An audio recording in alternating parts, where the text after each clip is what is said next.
Right here, Hungrybox posted this saying, I just witnessed a murder on the TL. Somebody by the name of Bolin tags Esam saying, this might be a long shot, but my little brother's birthday is today and he's a huge fan of yours. His tag is whipping. Could you please reply a birthday shout out to him so I can make your tweet into his birthday cake? If not, it's no worries. I just want to do something special. Esam, being the gentleman that he is, responds saying, let's go. Happy birthday, whipping, you legend. Then Bolin responds saying, whipping these nuts on your face. Couldn't look away from the train wreck. You can blame it on the tech or the disrespect. If you play better, button check.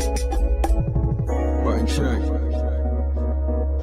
What is up, Butt Check fam? Thank you guys for tuning in once again. It is Monday. We got a full week of checking these damn buttons. We had a hype week, or I should say a hype weekend over the last couple of days. And of course, it's Valentine's Day. And if you don't have anybody special, don't worry about it because I'll be your Valentine's.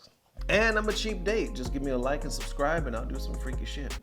How do you think I got all the subscribers I got now? But anyway, back to the subject. Thank y'all for tuning in one more again. We got the hot topics. We got the hot clips. As always, chapters down below if you guys want to skip around to a certain subject because we got a lot to cover today. So without further ado, we're about to get into it. Hope you guys are having a good day because you already know it's about to get better. Let's go.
All right, now into the first set of buttons, these heart set of buttons that need to be checked. This kind of falls in line with Valentine's Day. Well, not really, but kind of, you be the judge. Anyway, there's a fan of the show, right, by the name of TGM Sho Nuff. He reached out the other day.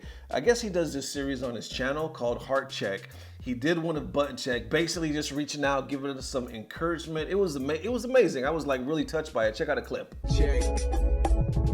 Button check. Heart check, Mr. Ernesto Lopez Jr., my man. This has been a video of a long time coming. My name is Bruce L. I'm better known as TGM Sho Nuff, and I actually want to talk to you. Stay encouraged, my man. This is a heart check for you and your family and yours, my brother. And for everybody that's in your community, my dude. Nothing but love. So anyway, man, I saw that. Of course, I'm going to post a link to his full YouTube and whatnot.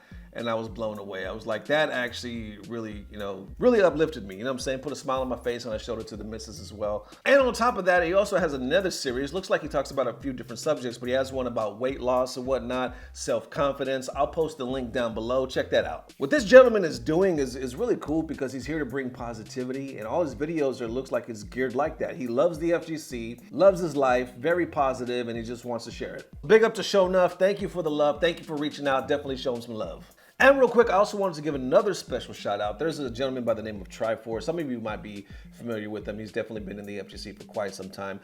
Him and his wife are actually starting a project this month for Black History Month, right? It's called the Empire's African History Month Plans. I believe it's by Lab Video Game TV. So I believe they're currently living in Jamaica, so they're talking about like the rich history from their neck of the woods, and they're doing like trips and whatnot. They're also doing a fundraiser to kind of donate to the cause, so if you want to help out, if you can, the link is down below. Definitely check it out. I believe they need to raise the money by this Friday. And real quick, one more announcement before we get to the nitty gritty. It looks like we got an amazing Smash tournament on the horizon right here. Brave and Bold 2. They posted this just the other day saying you can't stop us. You can only hope to contain us. Brave and Bold 2 is back, baby, so it's time to check your training wheels at the door. North Jersey Smash Scene. And it looks like you can register here at Match Arena. I'll post that link down below. Here are the details. You can see it's February 26th. And they got that free parking contact number down below, so definitely check it out. Show them some love. All right, now into the first set of perfect buttons, as is Perfect Legend. 13-0 buttons that need to be checked. And the reason why we say it like that is because you remember there's the 13-0 games going on over this weekend. You know what I'm saying? Started on Saturday for the pools, and then on Sunday, top 8 was supposed to be when they actually challenge, you know, Perfect Legend to see if they could 13-0 them. Well, I'm not sure if you remember, if you caught the last video, but the rules stated that whoever made it to top 8, right? Because I think at the time they raised like $1,200 for the pot. Might have been even more because people are still donating, but at the time it was $1,200. So top 8 had a choice. They could either get to top 8, take their piece of the money and run, or they can gamble it by challenging PL. Now, if they 13-0'd him, I guess they would get even a bigger piece of the pot, and then of course the clout to say, look, I 13-0'd PL. Or if they lost, and all he had to do was win one game. All he had to do was win one game because they got to 13-0 him, right? So if he just got one game off him, they lost their money. And then it kind of played out. We had the top 8, and nobody, and I repeat, nobody beat Perfect Legend. And the reason why nobody beat him is because nobody challenged him. Out of everybody in the top 8, and I'll show the top 8 right now. Here's the top 8. Congrats to the winners, right? Y'all got paid. Y'all got your money. But nobody challenged him. They all took the damn money and ran. Now, hold on. Just hold on for a second because I'm going to express some thoughts real quick. Two things. First thing right here. Hold on, baby. Hold on to your seat. First thing I'm going to say is, for one, I don't know about y'all, but I'm kind of highly disappointed. I know down below, Perfect was, you know, he was like, hey, it was a great tournament. A lot of people said that. A lot of people said it was fun and entertaining and whatnot. But I'm just talking about on my side. I was highly disappointed because I thought the whole reason of the 13-0 games was to have all these people that was talking the shit, right? How many times did this man get mean? Talk about, oh, 13-0 or I can beat you, right? That was the whole purpose of the tournament. So PL was like, y'all want to prove me wrong? Come play me. Come 13-0 me and prove I'm a scrub. Well, once it got time, nobody did it. Everybody just looked at the money and was like, you know what? Chances are I might not be able to do that, so I'm gonna take the money and split. So I was highly disappointed on that end because I was like, that's the whole point of the 13-0 games. But like I said, I had two things to say. Here's the second thing. You know, at the end of the day, can you blame them? You know what I'm saying? Because they got the top 8, and let's be real, they got their piece of the pie. They went through the brackets. And they played the odds, you know what I'm saying? Those are some tough odds to go against, you know? Maybe if they would have started off being like, I gotta go against Perfect Legend to get some money, that might be one thing. But to go all the way through the brackets and then to get to top 8, and then they say, yo, run the set with PL. By the way, you gotta basically beat him 13 games straight. From my understanding, PL ain't no scrub. I know a lot of people like to talk shit and whatnot, but the man has actually been playing fighters for quite some time. So let's be real.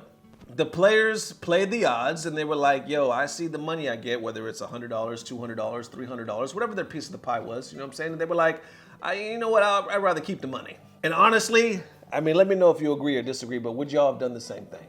How many of y'all would have rolled the dice and been like, fuck it, I'm in the 13-0 games, let's go all the way? And how many of you would have been like, nah, I think I'm just gonna take my money and dip? And at the end of the day, I just think it was pure entertainment. So I'm glad people had fun. I'm glad people had a good experience. I just would have liked to see somebody actually challenge him, you know what I'm saying? And, you know, because of all the shit talk. And to them next set of buttons that need to be checked. This one pops off right here from Street Fighter, right? So it was posted on the Street Fighter account on Twitter. They posted this just the other day saying CPT 2021. Well, that season finale is just about to happen, right? It's about to become a wrap. It said it's almost here, February 17th through the 20th, which is coming up, next weekend, 4 p.m. And then you see down below, it says day 1, day 2, and day 3. It looks like the matches, I should say, that are gonna be set up. Well, down below, if you notice, for like the final ones, February 20th, it shows American East. It shows Punk, versus Idom, right? But then underneath that, which is going to be the last one, is basically going to be Daigo's match, right? So shortly after that post, looks like Punk felt some type of way about it. Posted this saying, personally, I think me and Idom's match should be last. Way more exciting and definitely think skill level is higher than Kawano Daigo, but I understand the Japanese bias. Way more exciting and definitely think skill level is higher than Kawano Daigo, but I understand that. All right, I'm back just in case y'all started throwing stuff at the screen. Okay, let's pick it up. You know, it's like I said, it's one of those things. We all said Punk is gonna be Punk, and he's gonna speak his mind, whether you agree or disagree. Now you actually have mixed reactions to this. Some of them are kind of funny, you know. Big Bird responds here saying it's Daigo, he's the father of the FGC. Phenom responds saying, are you saying Daigo banged all of our moms? Big Bird says, oh nah, you're a weirdo. And then Phenom says, you're the one who said he's the father of the FGC. Punk responds saying, I only got one dad FGC or not, and it ain't Daigo. I wonder if he's meaning his actual dad or if he's talking about Infiltration, because I've heard him say stories before about he's never beat Infiltration, so I wonder if he's referring to, you know, Infiltration being his father. Not really sure, but somebody by the name of Dark Lord responds saying, Daigo was winning tournaments. You weren't even born. He's definitely the father of the FGC. You won E-League because Phenom dropped a combo, that's all. Punk responds saying, yeah, go look up me versus your hero head to head and come back at me. And then others are like, well, maybe it's pure marketing, right? Because non-FGC people hear Daigo versus anyone and they go crazy. And then others are like, well, what's a non-FGC person? If they're going crazy watching Daigo, I'm pretty sure they're part of the FGC.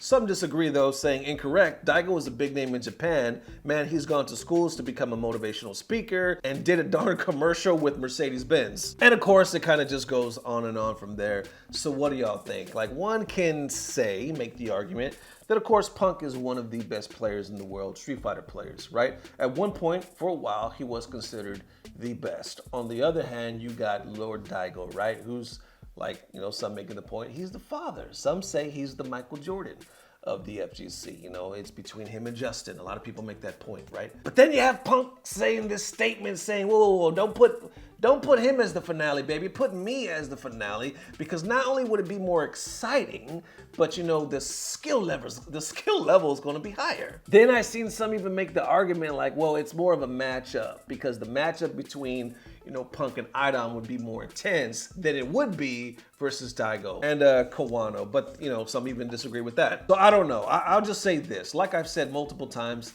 I'm a fan of Punk. I like what he does. But a statement like this, it's a loaded statement.